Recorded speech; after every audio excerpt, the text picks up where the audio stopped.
Part 1. A new start in the wild. 0 o'clock to 0:10. After years of fighting traffic, smog, and the non-stop HOA violations of suburban hell, I finally had a chance to breathe. I left it all behind: my job in the city, my condo, the constant surveillance of HOA board members who treated hedge trimming like national security, and moved to a cabin. My late uncle left me in northern Montana. The cabin was a hidden gem, built by hand, nestled between towering pines, with no neighbors for miles. The air smelled like pine needles and freedom. I had 2 loyal German shepherds, Diesel and Luna, who adjusted quickly. Every morning I'd sit on the front porch, coffee in hand, dogs at my feet, listening to birds instead of car alarms.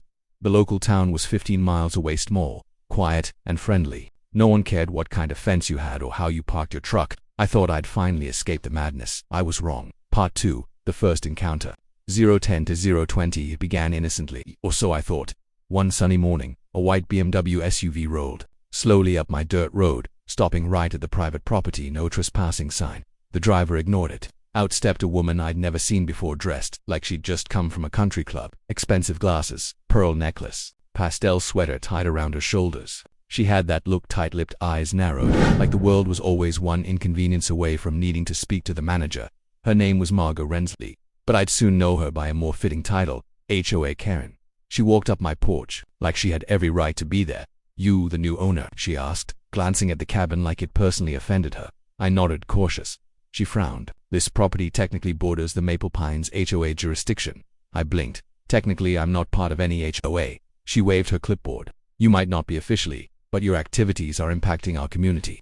We've noticed smoke from your fire pit, barking dogs, and frankly, the structure looks unregulated." "My activities?" I repeated. "Yes. And I'm going to need to inspect the fencing around your land. There are wildlife control codes and view ordinances." I laughed. "Lady, I live in the woods. No one can even see this place unless they trespass." She didn't flinch. "We'll be in touch." She turned and walked back to her BMW like she'd just won something. Diesel barked, one slow and guttural. That should have been her first warning. Part 3. The escalation. 0:22-0:35. Over the next few weeks, strange things began happening. First, someone left a flyer from the HOA on my gate, warning of code violations. Then, I received 2 anonymous complaints with animal control, both false, accusing my dogs of being aggressive. Animal control came out, met the dogs, and laughed it off. But it didn't stop there. One evening, I returned from a grocery run and found my garbage cans dumped over and opened. Nothing was stolen, but it felt ... intentional.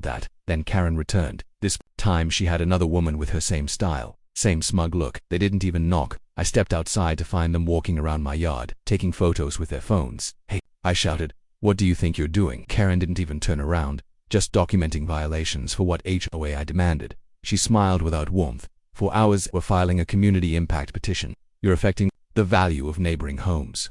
"There are no neighboring homes," I yelled. "We're in the woods." She shrugged. "You're still within the visible periphery of our gated community. That makes your presence a concern." That night, I installed trail cams and upgraded my locks. Part 4. The break-in. 0:35 to 0:51. Morning, I went into town for supplies. Diesel and Luna were outside in their run, safe behind fencing, with access to their doghouse. I wasn't gone more than 3 hours when I came, but something felt off. My dogs weren't at the gate like usual. The cabin door was open. The lock had been busted. My stomach dropped. I called out. No response. Inside, I found her, Karen, standing in the living room, phone in hand, filming. She turned to me like I was the intruder. "You've left these animals unattended for hours." They were howling. I feared for their safety. "You broke into my house," I shouted. "You weren't responding," she said defensively. "I called the HOA emergency line. They approved it. There is no HOA here," I thundered. Luna stepped between us. Diesel followed, teeth showing. Karen backed into a wall. "You're trespassing. I'm calling the sheriff. You'll regret that," she hissed. "I'm doing the community a favor." The dogs weren't aggressive, but they didn't move. She couldn't leave. I held her there until the sheriff arrived. Part 5. Legal. Fallout. 0:52-1:05. Sheriff Donovan was an old friend of my uncle's. He was quiet, fair, and didn't take nonsense. When he saw the footage from my trail cams, Karen entering through the window, rummaging around, he gave her one look and said, "You're under arrest, ma'am." Karen lost it. "I'm the vice president of the Maple Pines HOA," she screamed. As he cuffed her, "I was protecting the neighborhood." "You're in someone else's home," he said calmly. "That's a felony, and we don't play HOA games out here." The town court didn't waste time. Karen was charged with trespassing, unlawful entry, and harassment. The HOA tried to distance themselves quickly.